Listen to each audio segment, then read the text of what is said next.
బాపట్ల జిల్లా వేమూరు నియోజకవర్గం కొల్లూరు మండలం కొల్లూరు గ్రామంలో నూతనంగా నిర్మాణం చేసిన సచివాలయ భవనాన్ని ప్రారంభించిన మాజీ మంత్రి మరియు వేమూరు శాసనసభ్యులు నక్కా ఆనందబాబు గారు. అనంతరం డ్వాక్రా సంఘాల మహిళలు నక్కా ఆనందబాబుకు రాఖీ కట్టి రాఖీ పౌర్ణమి శుభాకాంక్షలు తెలిపారు. నక్కా ఆనందబాబు గారు మాట్లాడుతూ చంద్రబాబు నాయుడు ప్రభుత్వం సంక్షేమం అభివృద్ధి రెండు కళ్ళుగా చేస్తుందన్నారు. జగన్మోహన్ రెడ్డి హయాంలో రోడ్లన్నీ అస్తవ్యస్తంగా తయారయ్యాయి. గతంలో మా ప్రభుత్వం ఉన్నప్పుడు పుష్కరాల టైంలో వేసిన రోడ్లు తప్పితే ఇప్పటి వరకు అభివృద్ధి చేసిన దాఖలాలు లేవు. రాష్ట్ర అభివృద్ధి జగన్మోహన్ రెడ్డి ప్రభుత్వంలో కుంటుపడింది. ఒక్క ఛాన్స్ అన్న జగన్మోహన్ రెడ్డికి అధికారం ఇస్తే రాష్ట్రం అధోగతి పాలైందని గుర్తించిన ప్రజలు కూటమి ప్రభుత్వానికి 164 సీట్లు ఇచ్చి గెలిపించారన్నారు. అభివృద్ధి లేకపోవడం వల్లే ప్రజలు గుర్తించారు. వేమూరు నియోజకవర్గంలో 22,000 మెజారిటీతో గెలిపించారని తెలిపారు. కూటమి ప్రభుత్వాన్ని నమ్మకంతో వన్ సైడ్ ప్రజలు గెలిపించారన్నారు. రాష్ట్రాన్ని మరలా గాడిలో పెట్టి అభివృద్ధి పదంలో తీసుకువెళ్లే సత్తా రాష్ట్రం ముఖ్యమంత్రి చంద్రబాబు నాయుడికి ఉందన్నారు. ఈ కార్యక్రమంలో పలువురు నాయకులు పాల్గొన్నారు. అనేక రకాలుగా లంక గ్రామాల ప్రజలు ఏ విధంగా ఇబ్బంది పడుతూ ఉన్నారో అందరం ప్రతిరోజు చూస్తూ ఉన్నాం. ఆ రోజు ఆ రోడ్లన్నీ కూడా పుష్కరాల సందర్భంగా పూర్తి చేశాం. ఇటు లంకల్లోకి వెళ్ళిన అదే పరిస్థితి, ఓడలో అదే పరిస్థితి. 14 నుంచి 19 వరకు జరిగిన అభివృద్ధి, 9 నుంచి 14 వరకు రాష్ట్రంలో కాంగ్రెస్ పార్టీ ఉన్న ఈ మండలం తెలుగుదేశం ప్రభుత్వ హయాంలో ఉంది. స్థానికంగా వచ్చే నిధులన్నీ కూడా సద్వినియోగం చేసి అభివృద్ధి కార్యక్రమాలు ముందుకు తీసుకెళ్ళాం. ఆ అభివృద్ధి తప్ప గత 5 ఏళ్లలో ఇక్కడ అభివృద్ధి అనేది కనపడదనేది యథార్థం. ఇలా అభివృద్ధి శరవేగంగా ముందుకు తీసుకెళ్లాల్సిన అవసరం ఉంది. అదేవిధంగా ఇచ్చిన హామీల ప్రకారం సంక్షేమాన్ని పూర్తి స్థాయిలో ప్రజలకు అందించాల్సిన అవసరం ఉంది. ఒక విజన్ ముందు చూపున్నటువంటి నాయకుడు చంద్రబాబు నాయుడు గారు సంక్షేమం అభివృద్ధితో పాటు ఈ రోజు ఉన్నటువంటి పిల్లలు, యువత వాళ్ళ భవిష్యత్తును దృష్టిలో పెట్టుకొని కూడా పరిపాలన చేయాల్సిన అవసరం ఉంది. 20 ఏళ్ల తర్వాత ఇలా చదువుకునే పిల్లాడు ఏమవుతాడు, వీడి భవిష్యత్తు ఏంటనేది ఆలోచన చేయగలిగిన సత్తా ఉన్నటువంటి ఏకైక నాయకుడు చంద్రబాబు నాయుడు గారు. ఏదో ఈ పూట పబ్బం గడుపుకొని అధికారం నడుపుకొని వెళ్ళిపోదామనే ఆలోచన కాదు.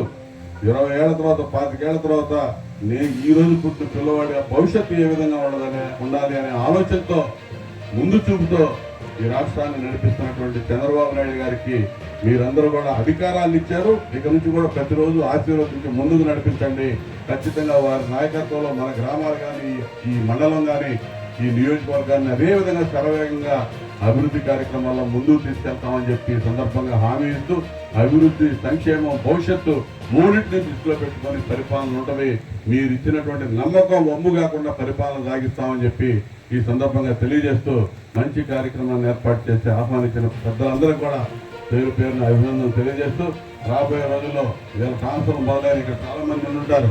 సెక్రటేరియట్ ఎంప్లాయీస్ మీరు ఎక్కువ మంది వాళ్ళే ఉంటారు. తెలుగుదేశం ప్రభుత్వం, కూటమి ప్రభుత్వం ఏర్పడి 2.5 ఏళ్ళు అవుతా ఉంది. అభివృద్ధి కార్యక్రమానికి ఈరోజు ప్రారంభోత్సవం చేశాం. ఈ కార్యక్రమం కూడా ఇప్పుడు మురళి గారు చెప్పాడు, పంచాయతీ నిధులు మ్యాచింగ్ కాబట్టి ఆ కార్యక్రమం పూర్తయిందని. నియోజకవర్గంలో కానీ రాష్ట్రంలో కానీ అభివృద్ధి అనేది గత ప్రభుత్వ హయాంలో పూర్తిగా కుంటుపడిపోయింది. 14 నుంచి 19 వరకు ఆ రోజు అధికారంలో ఉన్నటువంటి తెలుగుదేశం ప్రభుత్వం చంద్రబాబు నాయుడు గారి నాయకత్వంలో విడిపోయిన ఆంధ్రప్రదేశ్ రాష్ట్రం ఇబ్బందులన్నీ కూడా తలదన్ని వాటన్నిటినీ అధిగమించి అభివృద్ధి, సంక్షేమాన్ని ఆ రోజు రెండు కళ్ళుగా ముందుకు తీసుకెళ్లారు చంద్రబాబు నాయుడు గారు. 19లో అధికారంలోకి వచ్చిన జగన్మోహన్ రెడ్డి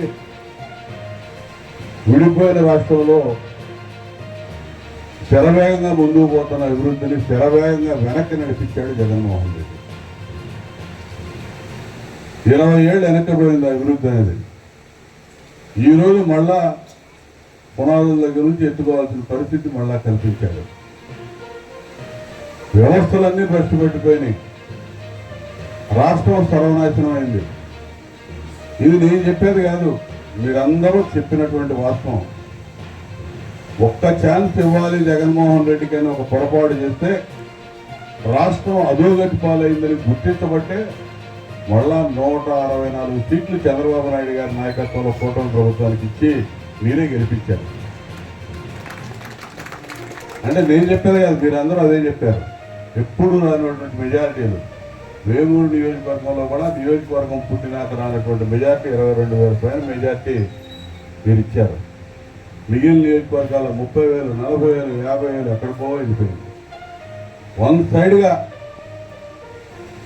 నిన్న చంద్రబాబు నాయుడు గారి కూటమి ప్రభుత్వానికి ప్రజలు ఆశీర్వదించారు. అంటే ఒక నమ్మకం, రాష్ట్రం అధోగతి పాలైందనే ఒక నమ్మకం మీకుంది. ఈ రాష్ట్రాన్ని మళ్ళా గాడిలో పెట్టి బయటికి తీసుకొచ్చి అభివృద్ధి పదంలో ఒక ఆలోచనాత్మక ధోరణిలో ముందుకు నడిపించే సత్తా చంద్రబాబు నాయుడు గారికి ఉందని మీరందరూ గుర్తించారనేది యథార్థం.